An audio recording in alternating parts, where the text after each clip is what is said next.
70% of your protection against a major earthquake is the land that your house actually sits on. If you're fine with kind of a preset design that builder makes all the time, and therefore it's a lot cheaper for them to build it, meaning it's a lot cheaper for you to buy it, then go for it. If you really want to feel secure that your house is the best made house possible for enduring some kind of natural disaster, then I still believe building is the way to go, and that building was the best choice for us. What is good, everyone? Welcome to the channel. My name is Paul. I make videos about Japanese society, life, and culture from the viewpoint of a long-term foreign resident.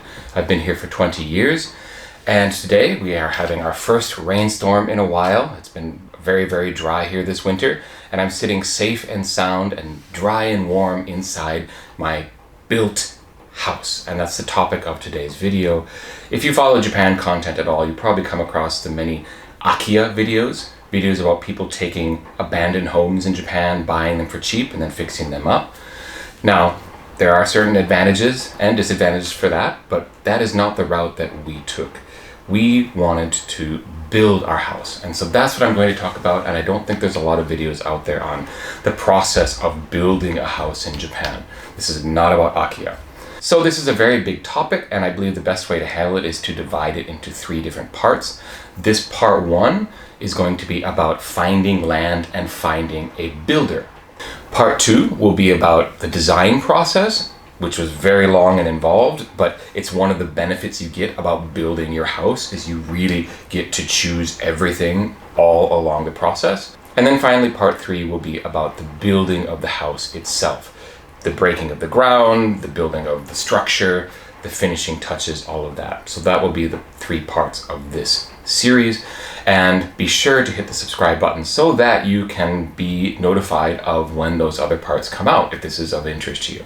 But for now, let's go with part 1, and that is finding land and finding a builder. But first, I think I should say a quick word about why we decided to build and not do the Akiya route or do the tateuri or prefab house route.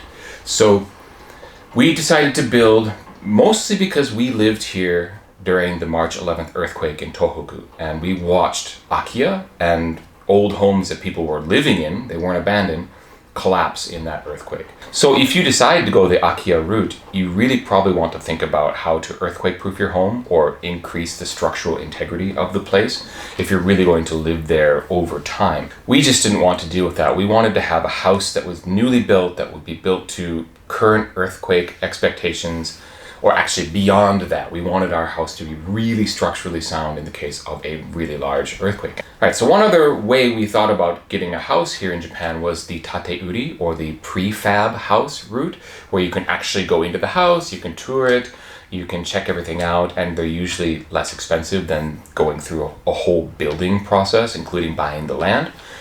We decided against that in the end because every single tateuri we inspected, we found something in the construction that looked tekito, or basically kind of half-assed.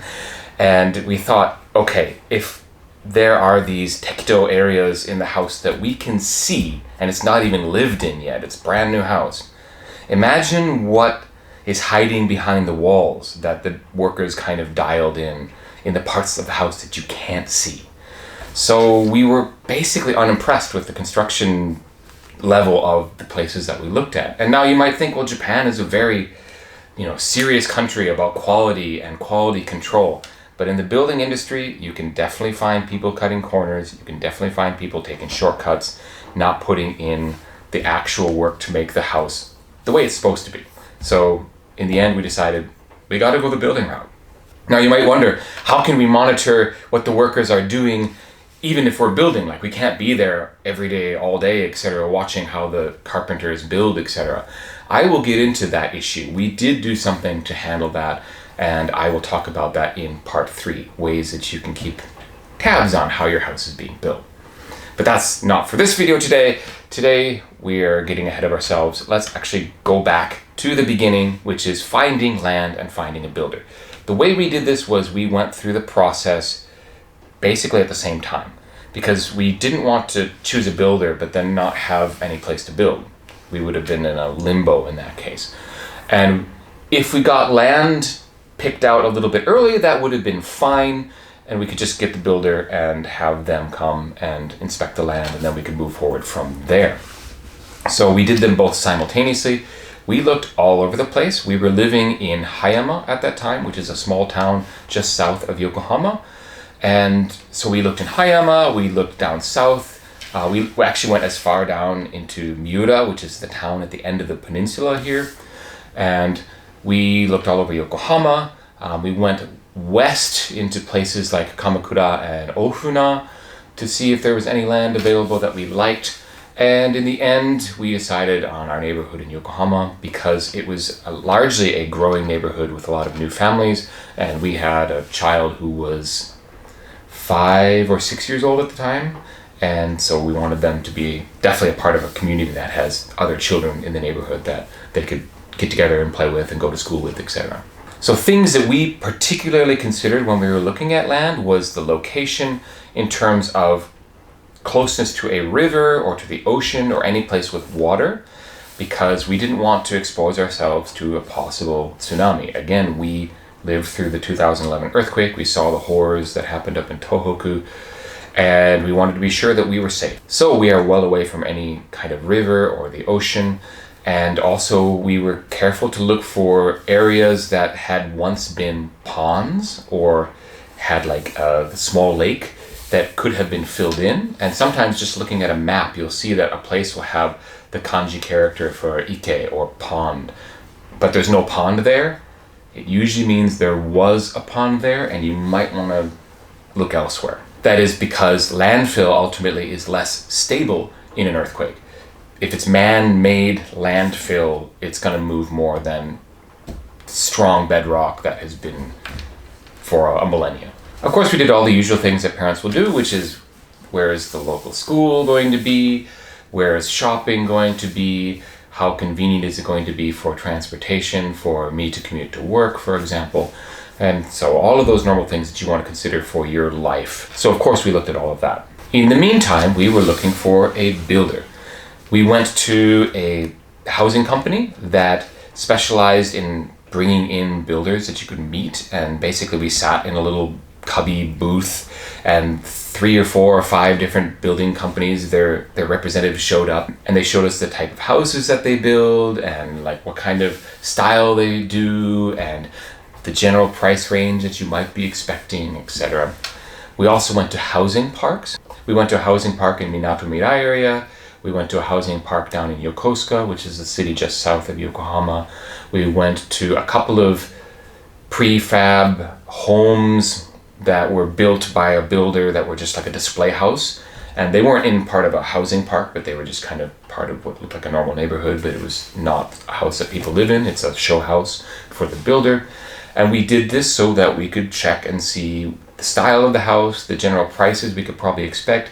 We were paying very close attention to how they purported to make their houses earthquake resistant or earthquake proof. I guess nothing's really earthquake proof, but as highly resistant to earthquakes as possible. But I also had very specific design thoughts in mind. I wanted to get a house that looked unique, a house that looked like it was a fusion between Western and Japanese. I didn't want to have the kind of, to me, soulless looking Western houses that are so popular amongst the new build houses these days.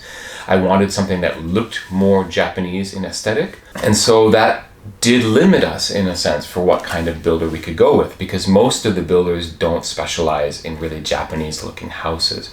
And we turned down 3 or 4 builders that gave us very good quotes, gave us very good floor plans, basically, said all the right things, except when they came forward with basically a design of the type of house that they had in mind building for us. It was so far off from what I had in my mind about what I wanted to live in that we ended up saying no. So the housing company we actually went with is called Sumitomo Ringyo, and we went with them because it's one of the few building companies where they don't work off direct design plans for every house. You can actually have an architect work with you and work out your dream of what you envision for how you want your house to look, how you want the comforts inside the house to be. Basically, they are far more flexible when it comes to the type of design that you can do with your house. And so that was perfect for us. And I will get into more details about that in the next video, where I talk about the design process and how working with that architect was. But I just want to emphasize that this process took 3 months. We started looking at land, started looking at builders, and it was pretty much every weekend, and sometimes during the middle of the week we would have a meeting, and it basically went down over this length of time. It wasn't like we went in 2 weeks, found some land, checked out a bunch of builders over a weekend and made a decision. No, we took our time, and there's 2 important tips that I would give you for how to choose a builder.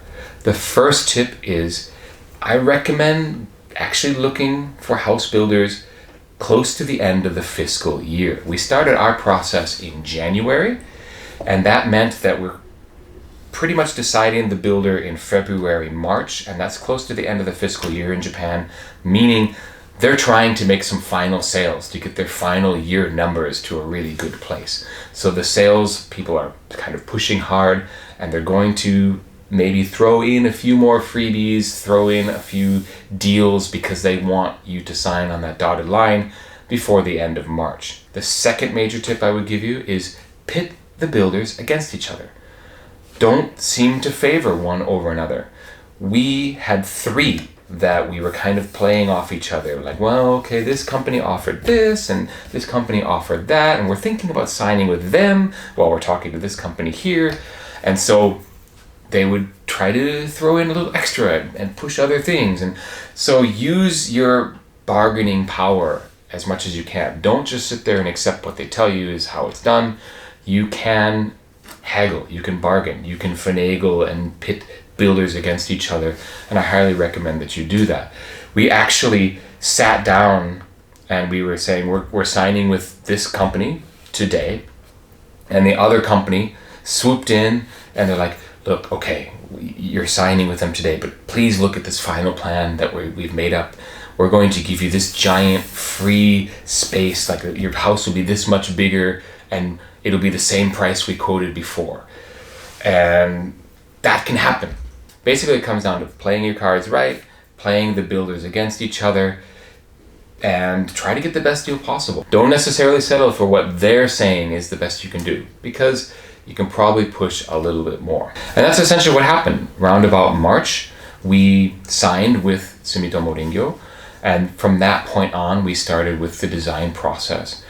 I'm going to be talking about the design process in the next video, as I said before, but there are a couple more things to be said about the builder and the land part of the purchase. And that is, the builder, once you've signed and once you have the land laid out, they will come and do a inspection of the land, not just the plot and the layout, etc., but they'll actually do a geological check. I think they bore down with a special tool. I wasn't there to see that day what they did, but they actually check to see what the rock is like that the house is going to be built on, and how the land is level, and the surveying things that have to go on. And we were told by the builder Franklin, it said 70% of your protection against a major earthquake is the land that your house actually sits on. If it's on landfill close to Tokyo Bay, that's not very good land. And even if you have the greatest built house, that land can give way and your house can fall flat. The type of land you're on is incredibly important. And then the remaining 30% or so is how good the building is. Finally, it's important to note that the builder will help you through the loan process. And while that might sound sketchy, it might sound like they're going to push some kind of loan on you that is proprietary through them, and it ends up giving them more power over the deal, or it gives them a better rate for what they get out of it. That might be the case in some instances, but we actually went with what's known as a flat loan, which is done through the Japanese government. It's a Japanese government-backed loan, and it's going to be a rate that is set for any buyer anywhere based on your credit rating, your credit score. And it's not dependent on what that builder, who the builder is, or what deal they have with some company, because it's not a company, it's a government-run loan process. And the loan rates in Japan are famously incredibly low. We've got something like 0.9% in the first 10 years and then 1.1% after that. So it's, if you're listening to this from America, that sounds like they're just giving away money for free. And in a way, they kind of are. That's an incredibly low rate. Now, there are two types of loans in Japan. There is the fixed rate loan, which is what we went for. That rate will never change no matter what happens, no matter what the Bank of Japan decides to do with interest rates. It's not going to change. Our loan is set now for the years that we've committed to. However, there are also loans where it can fluctuate, and those can often be better than the one we've got, at least initially, but those can of course change over time. And in the end though, we felt that flat rate was so reasonable, so cheap in the end, that why play with any risk when it's already that inexpensive. So now, of course, I would be remiss if I didn't talk a little bit about the paperwork. The paperwork is kind of a nightmare. I mean, it's going to be the same anywhere, I believe, when it comes to the bureaucracy and the rules and the slips and the signings that you have to do. So the added difficulty, of course, is that it's in Japanese. And so obviously my wife was able to help with a lot of that, but she's not incredibly savvy at technical contract language. So even though she can read it, she didn't always understand exactly what it meant. So it's also important to really have good communication with the agent from the building company that you're working with, that they are really clear in how they explain things and that they can lay it out. And so even though Japanese isn't my first language, one thing we liked about the guy that we were working with is he was very good at laying it out in language that I didn't have any trouble following along with. There were occasions where I had to ask for clarification, where I didn't really understand what something meant, but they genuinely helped us step by step through the process. And you want to look for someone or a company or someone within the company who's willing to do that for you. And they should be, because they're trying to make that sale. They're trying to make a satisfied customer.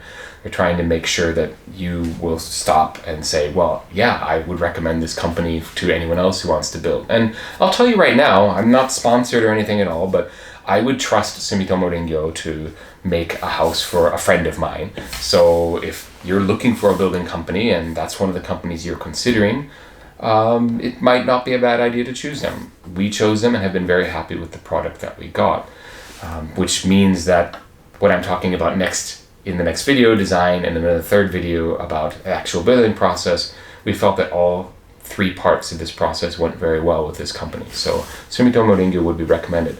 They are not cheap though, however. They were far from the cheapest builder that came and talked to us. They were far from the cheapest quote. And part of that is because we wanted our own specific design. If you're fine with kind of a preset design that builder makes all the time, and therefore it's a lot cheaper for them to build it, meaning it's a lot cheaper for you to buy it, then go for it. Like, we were persnickety, we were picky. Or, if I'm perfectly honest, I was picky. My wife probably would have been okay with however the house looked. I was the one who really wanted it to be a certain way. There were a number of trips to city offices to get various types of paperwork. I had to, of course, show my resident status, and at this point I was a permanent resident status, which was one of the reasons why it was easy to get a really nice rate on a loan.